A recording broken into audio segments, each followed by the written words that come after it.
maybe we can do 1-2 questions just to sustain the illusion and that... take this in case of... Woman wants...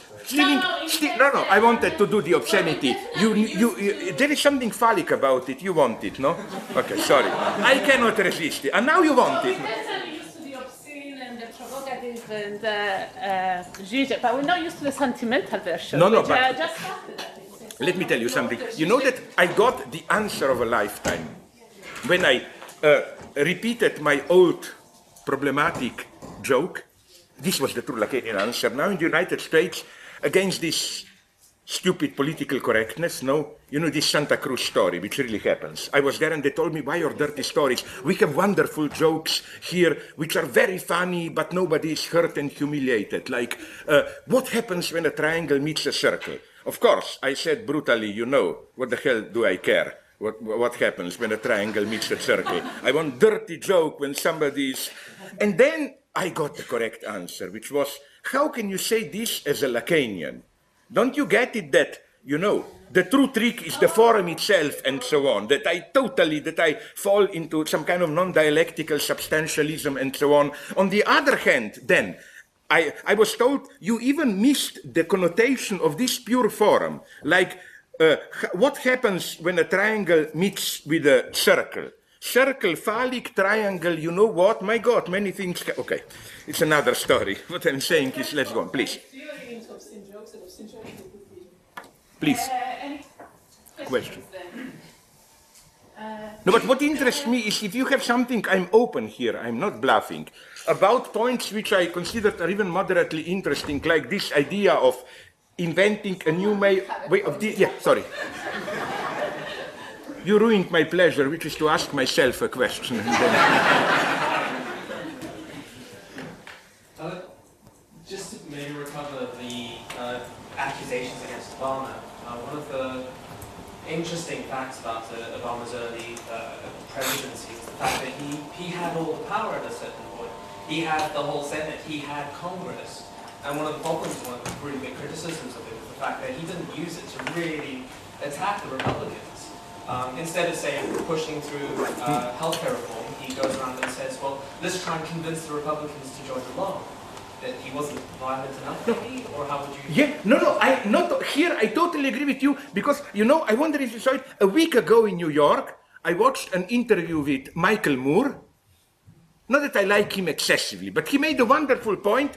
The slogan of his interview is, more and more I like Republicans. No, he's not. And then he said, because formally, my God, when they got power, they use it brutally, they believe in it. And he says, I'm starting to think, do these Democrats around Obama, you know, he sounded as a kind of a progressive Christian, because he said, do they believe in anything? They act as if they don't believe, they are afraid to brutally do it. You know why I also agree with you? Because I know enough of my own small political experience this. You know, what's the paradox of, you may know it if you are involved in it, the paradox of political power is that when you want to seduce the opponent by way of saying, okay, let's meet halfway, blah, blah, blah, that's not the way to do.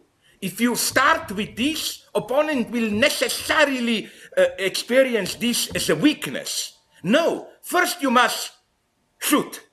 And then when you scare them, then maybe if necessary, you know, you don't begin by making compromises. I totally agree with you that, my God, again, the paradox is at a formal level. We should learn from... Although, you know, it's wonderful what is happening now with this Tea Party and so on, how involved they are in pure... I think the most interesting class struggle is now going on within the Republican Party. You have the Tea Party, which wants what? Cut the taxes and slash the budget deficit. Of course, the problem is how to do this together. Because things are already starting to move in the sense of the split there. Because do you know that the true leadership, not Tea Party, of the Republican Party already met big bank managers and promised them to repeal that Volcker Amendment, whatever which precisely prohibits or tries to control these speculations by banks, which led to 2008 and so on. So you have here a party which won with the slogan against public deficit, debt, and its first economic measure, two measures will be to abolish this amendment and B, to prolong the Bush's tax cut for the rich people, which means a guarantee that public debt will explode even more. You see, here you have, but the story is here a very sad one. It's the story about material efficiency of ideology. Because if you are naively rational, you would say, can they see that to prolong the tax cuts means immediately everybody even knows how much. It's 700 billion per year, billions more deficit. And nonetheless they do it. So I agree here with you. My only problem is that I had debates with my American friends about this. Was Obama even, first, yes, I agree with you, he is way too kind a guy. He really is, you know, I don't like this. I mean, it might be nice sympathetically, but you know, my cynical definition, they asked me, what is the difference between moderate leftist and a true communist? Okay, to annoy people, I said, even if the situation is desperate, a moderate leftist will stick a knife into you. But then the communist turns a knife. Like this is Obama, it's not in his nature, no? I agree with you totally. My point is only that, again, are you aware, for example, this healthcare reform? How many obstacles, opponents he had, even with this modest politics, even in the Democratic Party itself? I think maybe more than Obama himself, the problem is the Democratic Party. This is what is happening now in the States. Both big parties are getting split. Republicans into Tea Party populism, but there the result is predictable. I think that, you know, this Lincoln saying, you can cheat some people most of the time, all people sometime, not all the people all the time. Where maybe Lincoln was wrong. The success of this American right-wing populism means that at least for a large amount of people, you can cheat all of them all the time, at least the majority. So, and in the Democratic Party, you know, it's not just, you know, now all the price for all those Clinton compromises, triangulation, and so on, triangulations, I think they pay the price. Don't underestimate the extent, probably, you know, to what extent within the Democratic Party itself, this, I mean, Senator Lieberman, the big bad guy who openly supported McCain, is just the extreme. You have this realistic blah blah view, and they are more or less even openly now opposed to Obama. Okay. There was a gentleman there in white. There's another one. There's another one. Sorry. Yeah. On the chair. Start from what you said in the beginning about how you situated yourself about the events that happened here yesterday, the demonstration and everything. I only know from the media what I know. No. Maybe something was wrong, I apologize. No. At one point you said, my God, not murderous violence. So my question would be, where do you draw the line politically and theoretically? And I just have to invoke another example from Greece. Yeah. In Greece, the politics have been very contentious for the past year after 2008 and everything.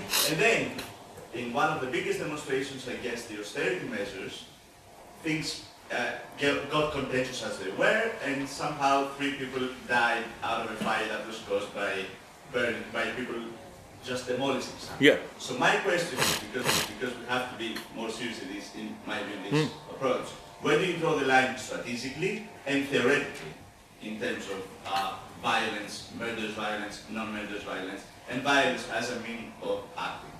Yeah, now maybe my reply will disappoint you. I mean, of course, I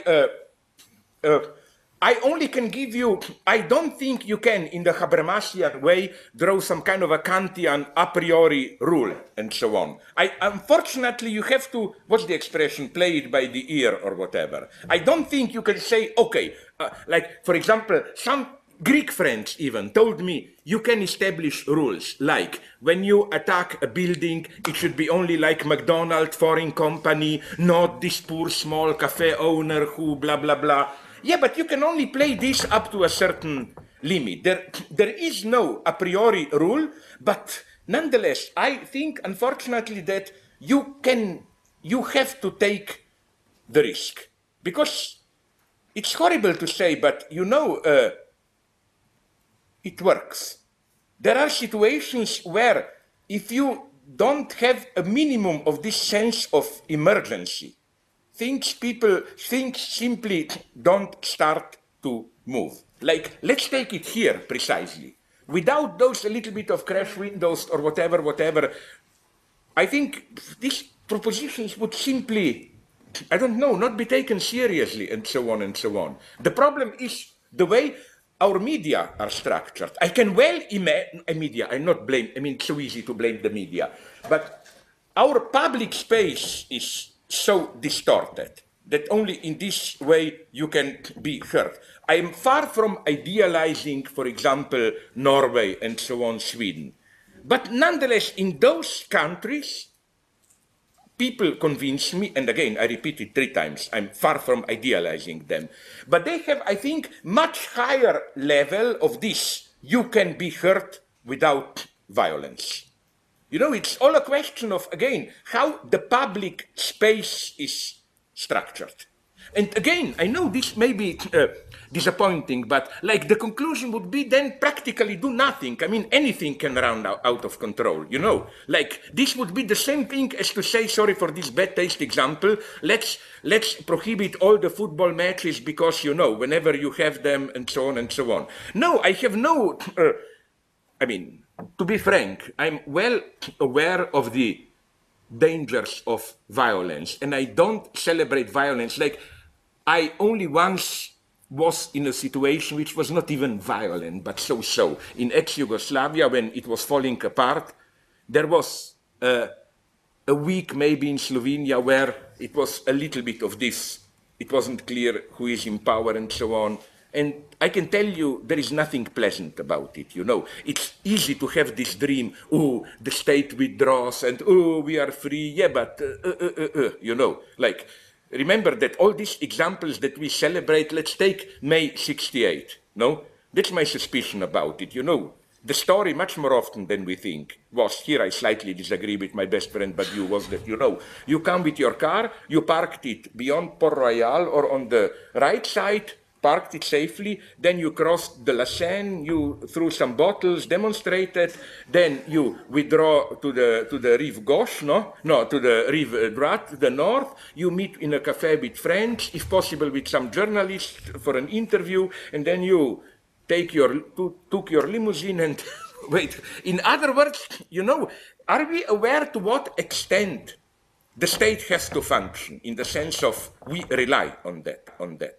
Don't play with that too easily. The problem is not that I'm celebrating violence. The problem is the inertia, mediatic, and so on of the political. What is for me the true cause of violence? You remember this story? I was repeating this story often.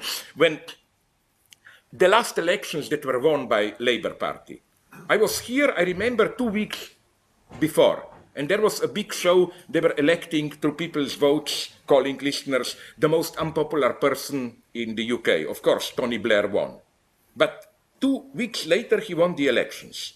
Isn't this a strange sign of political discrepancy? That is to say, obviously, there was a large extent of public discontent, which wasn't captured by the system of parliamentary representation. The only way to really fight violence is to change things at that level, no? Yes, this follows on in a way. Just at the beginning you talked about the London demonstrations, and it was interesting watching the media coverage when the radical advocates of the action were on, for example, this BBC show Newsnight. No matter how hard the person tried, it was incredibly difficult to find any kind of line to say. And I think the difficulty was that there has to be some, or there's usually some level of euphemism, and so when there's some level of euphemism. Euphemism, yeah. Understatement. And so, for example, there's this idea of counter-violence, or there's the idea of, which I know you don't agree with quite rightly, interstitial resistance. These kinds of forms of speaking about violence without speaking about it. Now, it seems to me there are two options, and I'm not sure quite where you stand. One is to defend violence, and is to say this violence is justified, so, which is what you said at the beginning. You know, you have to smash windows to deliver the message. But I wonder, what do you think of the second option, which is to say, as apropos, for example, smashing the windows, this is not violence. So, which is to say, if one takes your starting point at the beginning of the violence book, that would be interesting, but that systemic violence and linguistic violence and these kinds of violence are the only violences that count. What about saying that, in fact, protests of this kind are a form of non-violence? This works wonderfully, but be aware that this works precisely as some kind of a paradoxical statement. No? Paradoxical in the sense that for the majority of people, I don't despise them, living in everyday ideology, to them this precisely is presented, and they, up to a point, experience, they will tell you, wait a minute, what is, if the fact that I cannot walk on that street because the windows are smashing, somebody can hit me, if this is not violent, you know what I mean? But otherwise, I precisely think that this apparently absurd statement, but this is not violence. I deeply, you know in what sense I'm deeply sympathetic with it. I'm not now just bluffing to get you on my side, because this is what I tried to say, the point with that statement, which cost me so much trouble even now. The problem with Hitler is that he wasn't violent enough. No, he wasn't able to do systemic violence, which is why he had to do Kristallnacht. That this is, in Nietzsche's sense, reactive violence. I don't want to concede to Hitler even this evil greatness of, my God, the guy was evil, but he had balls. No, he was a coward. He didn't have real balls. Real balls would have been to, not to, instead of killing people, to changing the system a little bit. And he killed millions because he was afraid to change Syria. But also what you said about covering in the media, are we aware to what extent media are not in any paranoiac way controlled, but like how sensitive things are here as to who covers what, in what way, for example. I met also some Palestinians when I was in Israel and the other Israelis, and they both told me the same story. I don't idealize her, but do you remember Hannah Ashrawi, that Edward Said student, very educated Palestinian lady, who was 20 years ago around, I would have said, the public face of PLO. No, all the time you saw her on CNN and so on. Then she disappeared. It's wonderful, the explanation I was given. It's almost as another version of that Udi Aloni story of why no Jews were killed on September 11th. It was a strange overlapping of opposite interests. On the one hand, the sad thing about PLO, the West Bank, is the gradual disappearance of secular left. So as part of this, she was considered too much by, let's call them, religious hardliners. No, an educated pro-Western woman cannot be our voice. But now comes the beautiful paradox. The Zionist exerted in the United States the same pressure of CNN. Why not? Because it didn't fit the image they wanted to project of Palestinians, that you have an educated lady, not with half-covered face, whatever. They much preferred that, you know, Arafat's stumbling half English for whatever, you know, to make these are the true Palestinians, no? So isn't it a nice paradox how the coincidence of the opposite, again, she was sacrificed, she didn't fit any of the two. But what you said, yes, coming to think about deeply, this is a strategy to be thought about. I think it's very efficient, yes, to say, and then I hope you agree with this, that the first, okay, you say this is not violence, then the people, you have this common sense reaction, ha ha, are you crazy? But then if you make them understand this, if you explain it good, then in a sense you won. Because I claim that the moment you see in what sense this is not violence, you see our point. So it's, thanks very much. I will probably plagiarize you and use this. And if you give me your name, I will do the usual hypocritical thing, you know. I will add on the tiny, tiny footnote and not even conceding it to you, but at the same time that I was developing this idea, a colleague of mine came to a similar idea. You know how we academics are cheating. Thanks very much, sincerely. Okay, we've got a few more questions. I don't know if you want to take them together or now I'm for group sex. Take them together. Yes, getting time. It's not really formulated as a question, but it's more on the gypsy and the face of the other, because in England at the moment there's a place called Dale Farm in Essex. Well, in Essex, yeah. Dale Farm, it's under eviction. It's one of the only, I think it's the only large Irish gypsy camp left in England. But it's like, it sort of fits the same pattern there, and to an extent they are always being accused of doing criminal activities. One of which included hacking to pieces the local police helicopter, because it kept flying around and trying to see what they were doing. So they were accused of taking hatchets there. So this is interesting. So here, it's not really hitting the news at all as well. this is typical, yes. What hits the news? What? And then at some point it's going to hit the news, and then everyone's going to go. So But let me make it clear. So it's this camp, and the police itself is putting soft pressure on them, and not even. This is but here the case is clearer. You know what was so perverse in Slovenia was that it was more that West Bank Palestinian-Israeli situation where the police is split. Officially, it pretends even to protect them, but it protects them in such a way. For example, here, of course, I didn't agree. What did the police do? The police said, of course, it's horrible, those racists and so on. We have to protect the Roma. Yes, and then they forced them and practically kidnapped them and put them into some abandoned school and so on and so on. It was a wonderful example of how, in order to protect the poor Roma, they did exactly what the local racists wanted. I think it's interesting because they're not Roma, they're Irish gypsies. Irish. I know this. I know this. You see, now you said something. I will just show you, sorry, how politicized the debate is with us. What you said now, every right-winger in Slovenia knows. Why? Because we have this struggle of which term should be used, Roma or gypsies. And right-wingers want to use gypsy, but in this vulgar sense as a humiliation. And so, did I get you correctly? Because what they claim is that if you look at, how should I put it, objectively, then Roma are just one of the groups of the gypsies, no?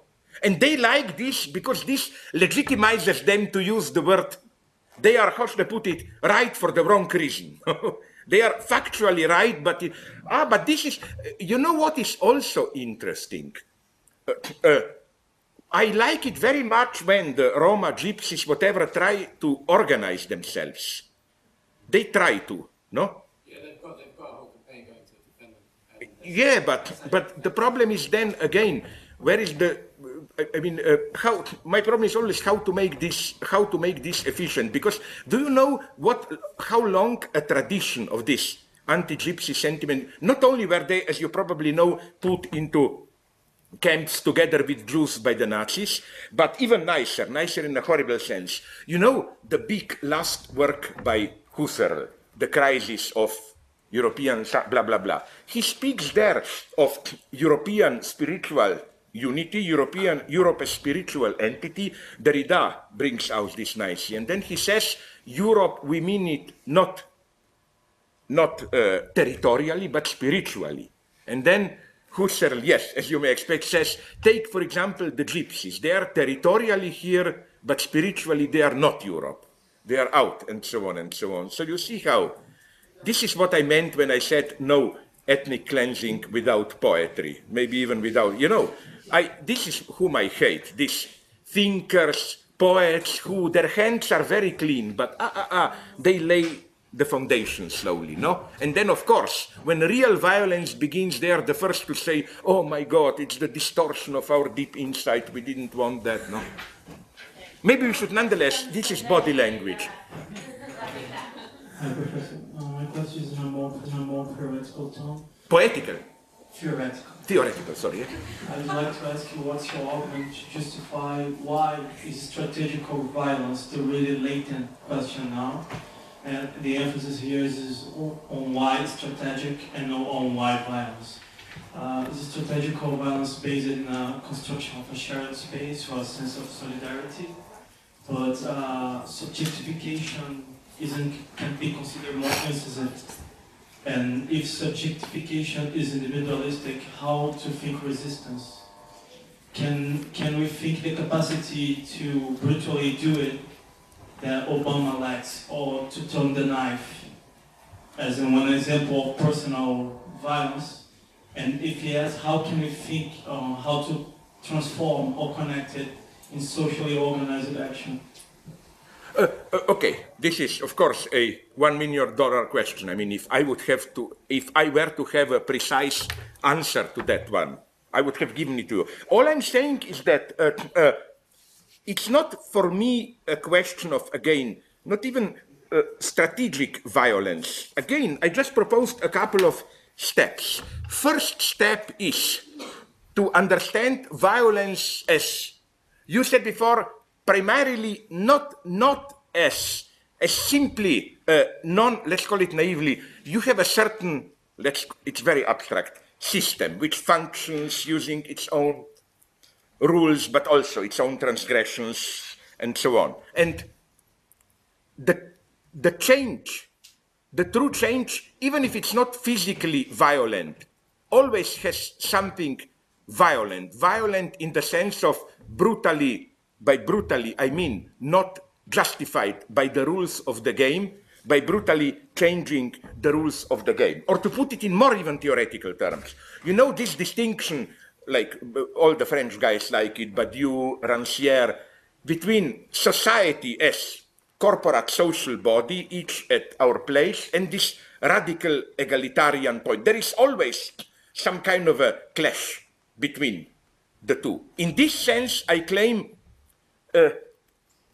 violence for me is not about killing people. It's about this experience of when you all of a sudden note of how society, in the sense of big other, organic order on which we rely, is up in the air.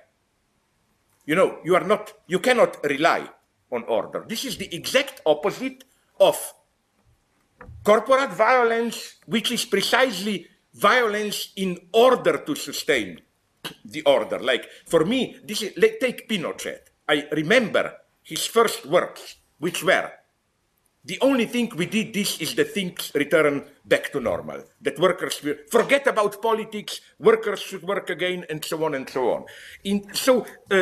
This is this, and my second point is that one always has to remember the violence which is here. Not even as some kind of abstract systemic violence, but very concrete in different material practices and so on and so on. And I claim that I just think we should accept that whenever you really touch things, change, you have, in this sense, you have violence. In this sense, for me, to make a good example, for example, Gandhi was for me, as I like to say, to provoke people, more violent than Hitler. Because Hitler was a coward. Gandhi, whatever he wasn't a coward. He really did it, transformation, and so on and so on. Okay, the limits of this transformation is another point, but you see, this is the crucial point. I don't want to be caught into that nightmare of, oh my God, there is a window smashed, how far can we go, can we kill, and so on. Of course, there is something terrifying in all violence, but it's not a choice of, this would be my zero-level formulation, it's not a choice between violence or non-violence, because the way we are in everyday life already is violence. This, I'm an old-fashioned leftist, I don't want to concede on this point.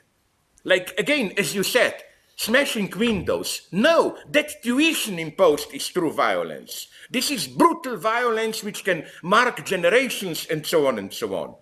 And it's pure hypocrisy when people say, oh, but you smashed the windows and so on and so on. You know, it's as if, I don't know, sorry, tasteless. No, I will do it the other way around so that I'm the victim. Is it as if you, I don't know why, you smash me, you spit into my face, smash me, and I said, fuck off, and you say, how dare you to use that word? You know what I mean? Like it's At the same time, the victim was a cat. Sorry? At the same time, when the victim was a cat, you did the thing again, but not with, on the violence front.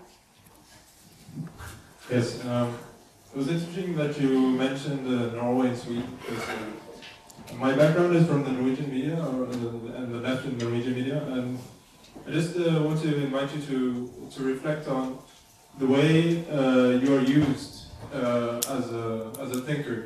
In Norway? Not in general, because the way you are represented or the way you are coming across in Norway, I think is as a critical thinker and as a somewhat, excuse my French, comedian. Yeah, I wanted to say comedian, yeah. I mean, just like YouTube, you have 200,000 clicks on your comment on vegetarianism, whereas instead there's maybe 1,000 clicks on your important, productive political line of thoughts. So the way you are used is just as a critic and not as a productive political thinker. And in that sense, paradoxically, you're also becoming, your popularity is becoming as part of a symptom of the crisis of the left in itself. I tend up to a point to agree with you, and I will tell you up to which point. I'm trying, I agree, to play this risky game. My strategic choice years ago was, this is a tasteless, no, nothing vulgar, don't be afraid, but just strange example. I read in a book about priests like Christian in the Wild West, that in order to attract attention, you know, they were the best magicians in the sense of card tricks, rabbits, and so on.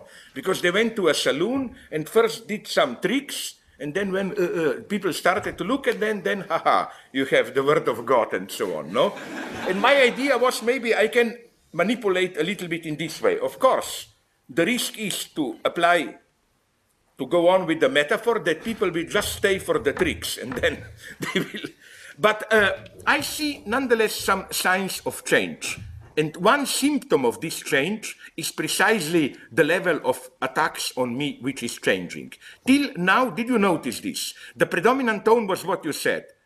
Sometimes he's a little bit crazy communist, but forget about that. We go to see dirty jokes about gypsies and blah, blah, blah. You know, like, he will amuse us for blah, blah, blah. But then it's not only the New Republic. It's other media in the United States. It's in Germany, there was a whole polemic against me again.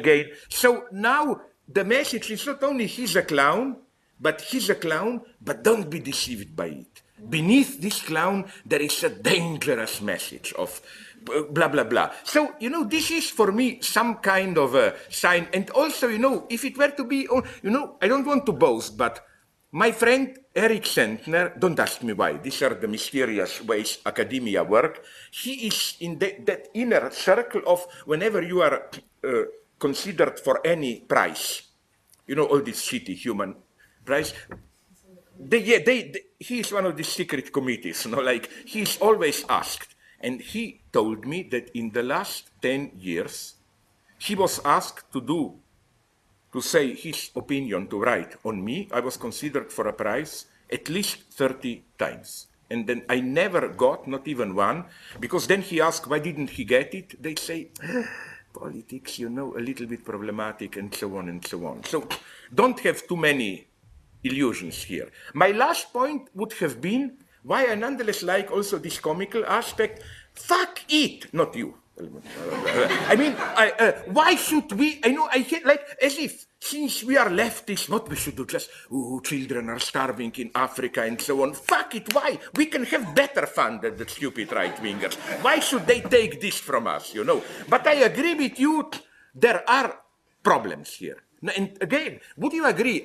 You know where it's good to mention your country, not as an ideal, but isn't this important to mention? Sorry if I repeat myself. Without idealizing you, by you now I mean your glorious Norway, whatever, that, do you know, recently I was sent a text by, I don't know if I will pronounce the name, the Swedish guy across the river, the fjord, the Terborn, you know, the Swedish leftist Marxist, Göran Terborn. Yeah, okay, who did something, sorry if I repeat myself, it's a wonderful point. Wonderful to show how even within the system, we have a maneuvering space and how neoliberal ideology cheats.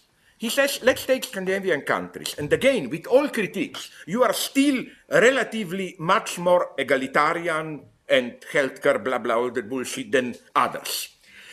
Much more. For example, if you look at the usual in a company span of wages between lowest and highest, it's much lower.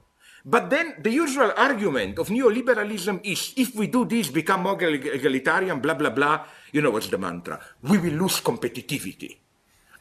Then Terborn does this. He looks not at some leftist cheating economy, but the true values, Wall Street and so on.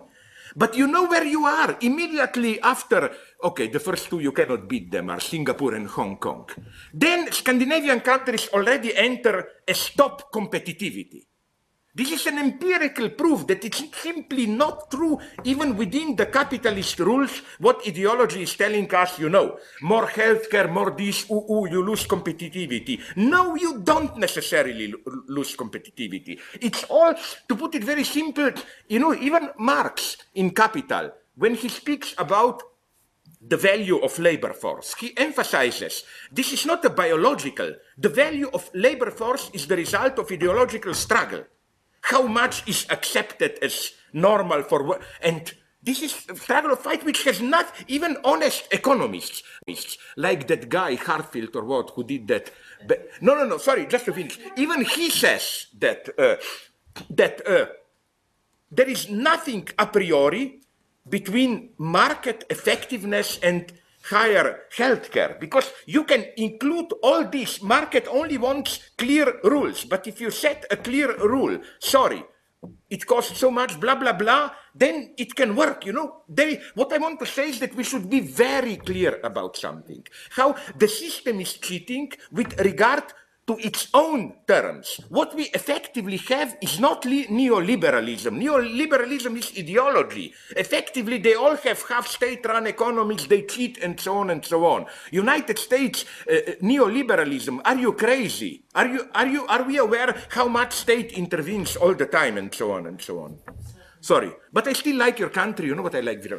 I was there in Oslo recently in a cafe with some friends, and there was a beautiful blonde waitress that came. As a sexist, I couldn't say, oh, and you know what they told me? Oh, that's just a Swedish worker. Like, you are now so much richer than Sweden are the poor immigrant workers. I like that.